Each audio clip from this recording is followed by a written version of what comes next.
Audio book वाङ्मय 66 युग निर्माण योजना दर्शन स्वरूप व कार्यक्रम चैप्टर 4 पार्ट 9 मनुष्य और पशु कुटुंबी बनकर रहें।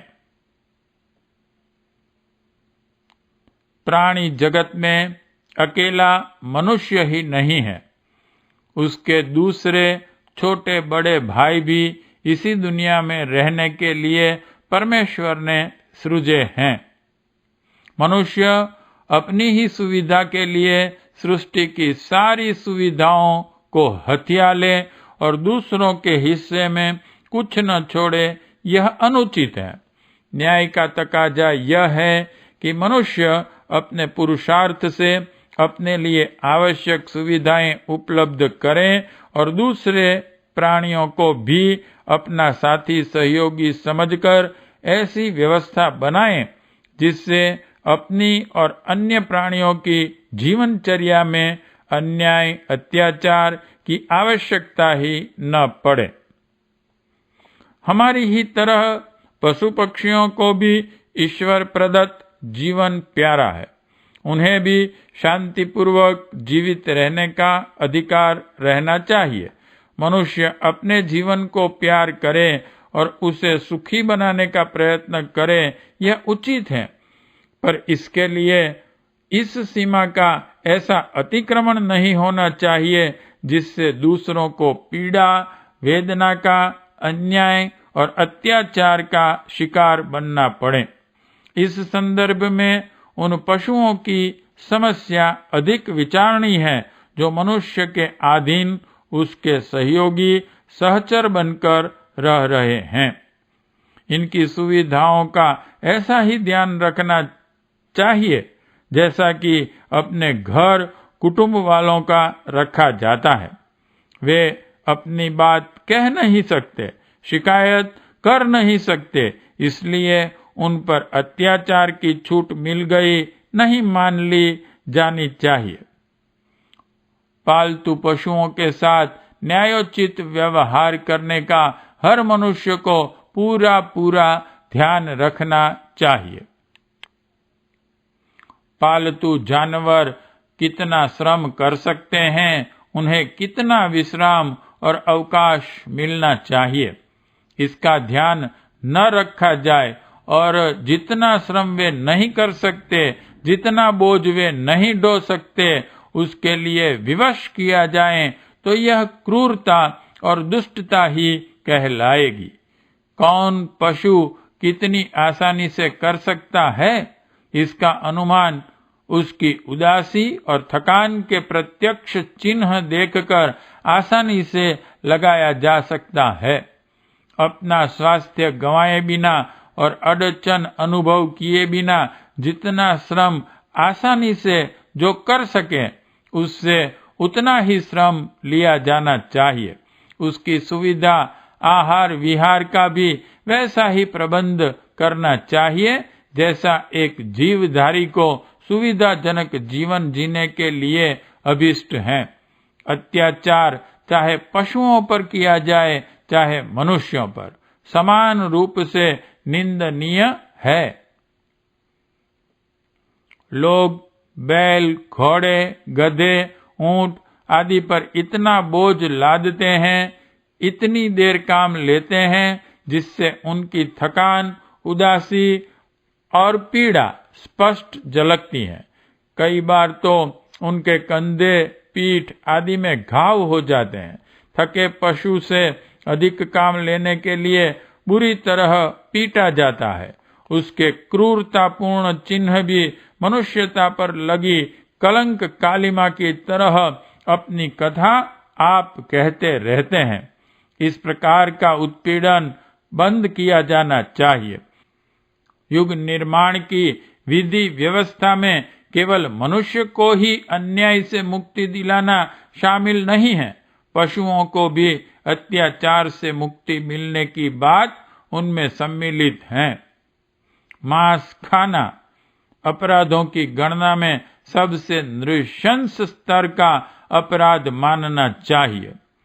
चोरी, ठगी, उठाईगिरी, लूट आदि धन संबंधी अपराध किसी को आर्थिक असुविधा उत्पन्न कर सकते हैं, जिसकी पूर्ति अपने पुरुषार्थ, संयम या दूसरों की सहायता से हो सकती है।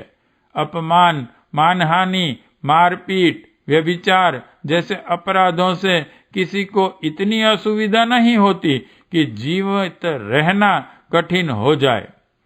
उन छोटे अपराधों को मनुष्य के साथ किया जाए तो जेल आदि की सजा मिले, पर पशुओं का प्राण ले लिया जाए तब भी अनुचित न समझा जाए, यह कहाँ का न्याय है। मनुष्य की हत्या कर डालने वाला फांसी का दंड प्राप्त करता है, पर पशुओं की हत्या करने वाला कोई दंड न पाए, इसे न्यायशीलता कैसे कहा जाएगा। अपने वर्ग के लिए लाभ कमाने के लिए दूसरे वर्गों पर अत्याचार करने की पद्धति से ही तो नृशंसता का इतिहास लिखा गया है। जिसने अपने या अपने वर्ग के लाभ के लिए दूसरों की कठिनाइयों को ध्यान में नहीं रखा, उन्हें हम अत्याचारी कहते हैं। यदि मनुष्यकृत कानून अपने वर्ग की सुविधा के लिए पशुओं की हत्या तक कर डालने को अनुचित नहीं ठहराता, तो उसे समग्र न्याय नहीं कहा जाएगा। पालतू पशु पक्षी जो एक प्रकार से शरणागत हैं और अपने बालक के साथ स्नेह दुलार भरे सहयोगी जीवन यापन की आशा करते हैं, उनके हाथ पैर बांधकर बिना संघर्ष का अवसर दिए यों ही काट मार डालना ऐसी नृशंसता है जिसे करने वाला मनुष्यता के उच्च आदर्श का दंभ नहीं कर सकता। हिंसक पशु भी बचाव का अवसर पाने वाले शिकार पर हमला करके कुछ तो छूट का अवसर देते हैं, जिससे वह चाहे तो अपने पुरुषार्थ से प्राण रक्षा कर सके। कसाई की मारने काटने की प्रणाली नितांत क्रूरता से भरी हुई है। उसे विश्वासघात के साथ जुड़ा हुआ अनर्थ कहा जाए तो अत्युक्ति न होगी। मांस खाने के लिए ऐसा क्रूर कर्म किया जाए, इसमें कुछ भी तुक नहीं। मांस मनुष्य की प्रकृति के सर्वथा विरुद्ध है। उसकी शरीर रचना विशुद्ध शाकाहारियों की है। न उनके नाखून हिंसक जीवों जैसे है, न दांत, न वह कच्चे मांस को पचा सकता है और न उसकी जीभ रक्त मांस में रुचि लेती है। मिर्च मसालों की सहायता से उबाल पकाकर उसे खाने योग्य कोई भले ही बना ले, अपने स्वाभाविक रूप में न मांस मनुष्य को रुचता है न पचता है। प्रकृति के विपरीत आहार यदि जबरदस्ती किया भी जाए तो उससे कभी किसी का कुछ लाभ नहीं हो सकता। वह शारीरिक और मानसिक विकृतियां ही पैदा करेगा। मांस का प्रोटीन मनुष्य के लिए सबसे घटिया किस्म का प्रोटीन है। इससे अच्छे जीवन तत्व तो फल, मेवा, शाक, घी, दूध, दाल, अन्न आदि में मौजूद है, जो सस्ते भी हैं, सात्विक भी और पौष्टिक भी। यह भ्रम नितांत अज्ञान मूलक है कि मांस खाने से मनुष्य बलवान बनता है। यह बुढ़िया मान्यता आज से कई वर्ष पूर्व के बाल बुद्धि शरीर शास्त्रियों की हैं। आज की नवीनतम शोधें यह प्रतिपादन बड़े साहस पूर्वक कर रही है कि मांस मनुष्य के लिए नितांत हानिकारक पदार्थ है। शरीर के लिए ही नहीं, मानसिक स्थिति को अवांछनीय बनाने का भी उसमें भारी दोष है। अगले दिनों जैसे जैसे शरीर शास्त्र की, आरोग्य शास्त्र की शोध अधिक गहराई से और बारीकी से होने लगेगी तो यह निष्कर्ष पूरी तरह सामने आ जाएगा कि मांस मनुष्य का स्वाभाविक भोजन नहीं है। मांस उपार्जन के लिए जो शक्ति लगानी पड़ती है उससे बहुत कम में अधिक पौष्टिक और अधिक अच्छा खाद्य उगाया जा सकता है। मांस महंगा है, उससे कहीं सस्ते, कहीं अधिक स्वादिष्ट, कहीं अधिक पौष्टिक दूसरे पदार्थ मौजूद हैं और वे आसानी से पाए या बढ़ाए जा सकते हैं। फिर मांस की ऐसी क्या जरूरत रह जाती है जिसके लिए मनुष्य को जीव हत्या जैसे नृशंस क्रूर कर्म में प्रवृत्त होना पड़े। अंडा और मांस का प्रचलन आज फैशन के नाम पर ही बढ़ रहा है। वस्तुतः उपयोगिता की दृष्टि से यह पदार्थ 2 कौड़ी मूल्य के हैं। यदि मांसाहार बंद कर दिया जाए तो न तो स्वास्थ्य को कोई क्षति पहुंचने वाली है और न खाद्य पदार्थों में कमी आएगी। मांस से कम श्रम साधनों से पौष्टिक खाद्य कहीं अधिक मात्रा में उगाया जाना नितांत सरल है। मांस न खाने से खाद्य की कमी पड़ने वाली कल्पना नितांत भ्रामक है और अर्थशास्त्र के सिद्धांतों से सर्वथा विपरीत है। स्वाद, खाद्य पदार्थ, पौष्टिकता आदि मांस के पक्ष में दी जाने वाली सभी दलीलें मनुष्यता की उपेक्षा कर नृशंसता अपनाने की बुराई के सामने अति नगण्य और अति तुच्छ है। इतनी बड़ी नैतिक हानि उठाकर यदि मांस खाए बिना जीवित न रहा जा सके तो अच्छा यही है कि हम कम दिन जिएं या न जिएं। दूसरों के जीवन मूल्यों पर तो अपनी जीवन रक्षा भी स्वीकार नहीं की जानी चाहिए। फिर मांसाहार के पक्ष में तो पौष्टिकता, स्वादिष्टता जैसी थोथी दलीलें हैं जिनके सही होने में पूरा पूरा संदेह व्यक्त किया जा सकता है। इन दिनों एक विकट प्रश्न जरूर सामने है कि जनसंख्या तेजी से बढ़ रही है और उसकी खुराक जुटाने के लिए जंगल, चारागाह साफ किए जा रहे हैं। इससे कम लाभदायक पशुओं का निर्वाह कठिन हो जाएगा और जब दूध के लिए उनका प्रजनन ही चलता रहेगा तो पशुओं की बढ़ी हुई आबादी का निर्वाह किस तरह होगा। यह प्रश्न इसलिए भी जटिल होता जाता है कि पशुओं का श्रम मशीनों से लेने की प्रथा बढ़ रही है। हल की जगह ट्रैक्टर ले रहा है। सिंचाई के लिए बैलों की जरूरत पंप पूरी करने लगे हैं। माल ढोने में बैलगाड़ियों का स्थान मोटर, ठेले, ट्रकों ने ले लिया है। ऐसी दशा में दूसरी कठिनाई यह खड़ी हो रही है कि जब दुधारू पशुओं के बच्चे होंगे और वे काम में न आ सकेंगे तो फिर उनका क्या होगा। मांसाहारियों का सुझाव तो यह है कि उन फालतू पशुओं को काटकर मांस, चमड़ा, हड्डी आदि का लाभ उठा लिया जाए, पर यह शाकाहारियों को दूसरे ढंग से सोचना पड़ेगा। निस्संदेह अगले दिनों पशुओं की संख्या घटानी पड़ेगी। मनुष्य बढ़ेगा तो पशु घटेंगे। जब मनुष्यों की वृद्धि के लिए ही धरती पर जगह नहीं तो पशुओं की अनियंत्रित अभिवृद्धि को ज्यों की त्यों नहीं रखा जा सकता। नियंत्रण की बात तो इस संदर्भ में भी सोचनी पड़ेगी। यह इस प्रकार हो सकता है कि एक सर्वोपयोगी पशु को संरक्षण देकर दूसरों को समयानुसार अपनी मौत मरने के लिए छोड़ दिया जाना चाहिए। उनका प्रजनन बंद कर दिया जाए, उपयोग रोक दिया जाए।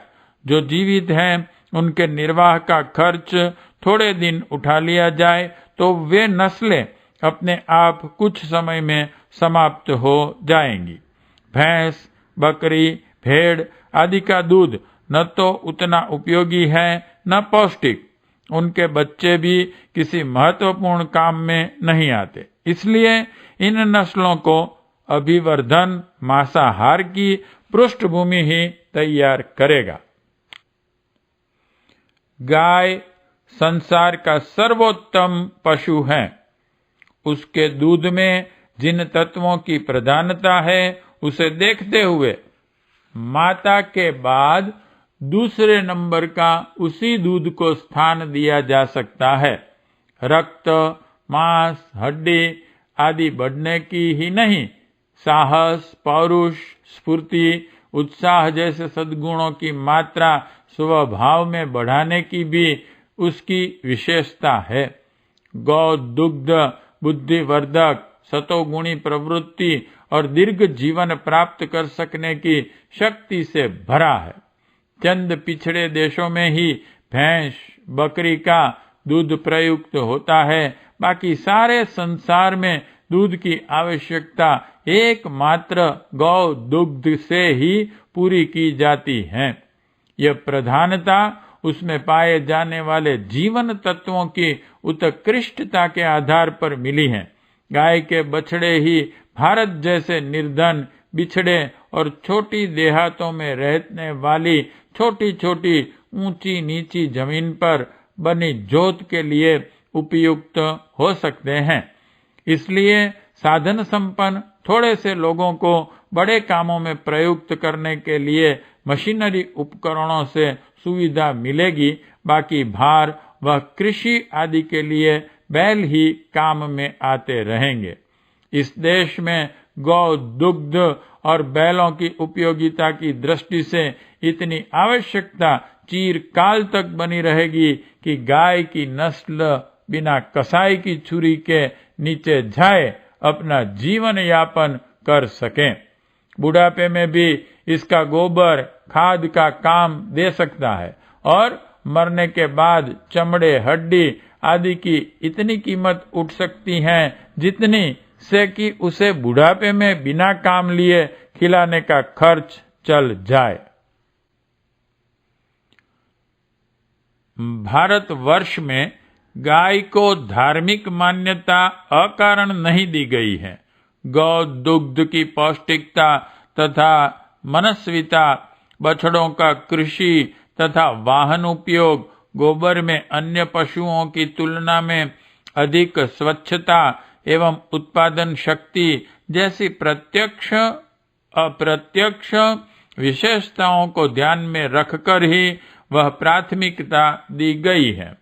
जनसंख्या वृद्धि के कारण अगले दिनों जबकि अन्य पशुओं की संख्या घटाना आवश्यक हो जाएगा, तब भी गौ अपनी उपयोगिता बनाए रहेगी और गौ वंश को संरक्षण मिलता रहेगा।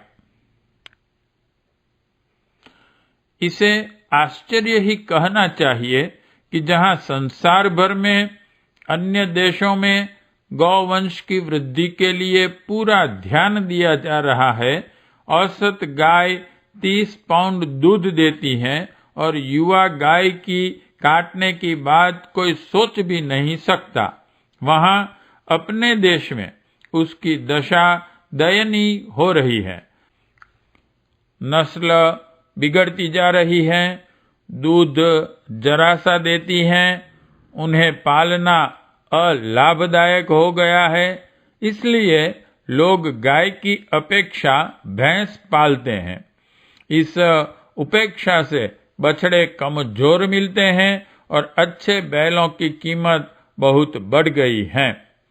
गौ को प्राथमिकता देनी हो तो उसे इतनी लाभदायक बनाना होगा कि उसकी उपयोगिता ही उसका सहज संरक्षण कर सके।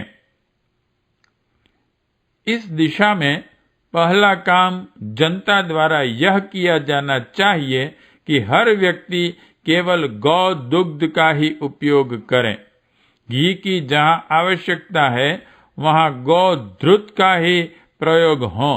लोगों को गौ दुग्ध और दूसरे पशुओं के दूध में शक्ल एक सी होते हुए भी गुणों में जो जमीन आसमान जैसा अंतर है उसे समझाया जाए।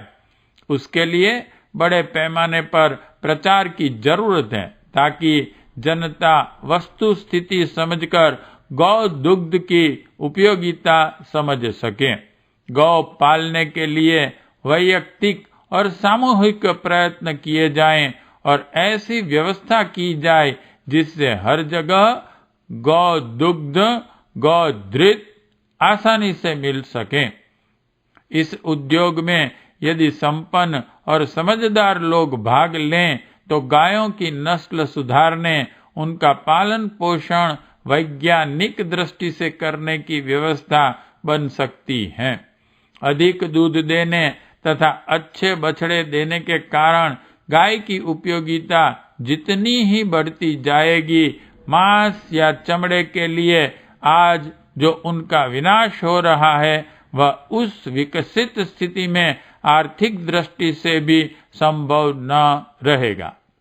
न कोई उसे काटने का दुस्साहस करेंगे और न कानून बनाने के लिए आंदोलन करना पड़ेगा। उपयोगिता ही सुरक्षा तथा प्राथमिकता की सबसे बड़ी गारंटी है।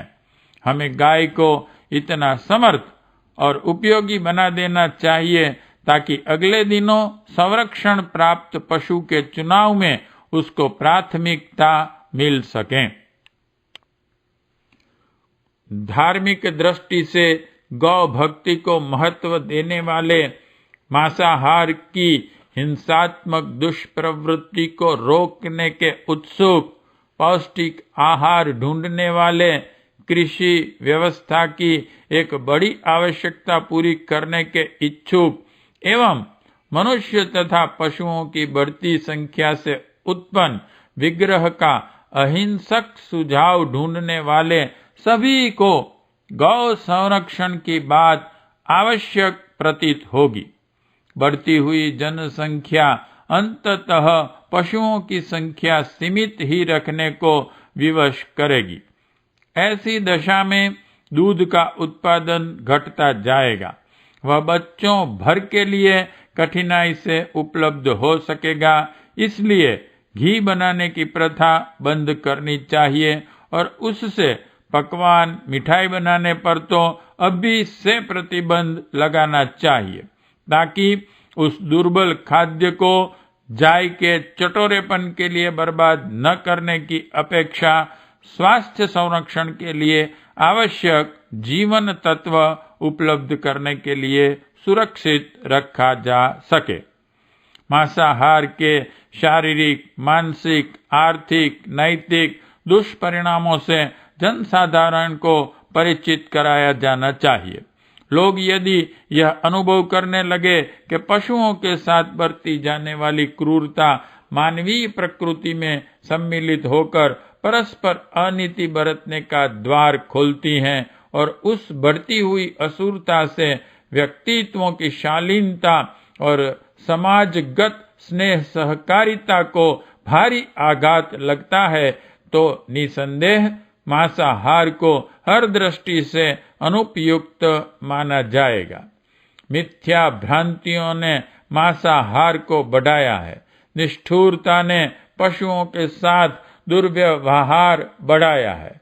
इन दोनों ही दुष्प्रवृत्तियों पर कुठाराघात करके हमें वे परिस्थितियां पैदा करनी चाहिए जिनमें मनुष्य और पशुओं का शिक्षित और अशिक्षित भाइयों की तरह साथ साथ प्रेम पूर्वक सहयोग भावना के साथ रह सकना संभव हो सके। पार्ट 9 समाप्त।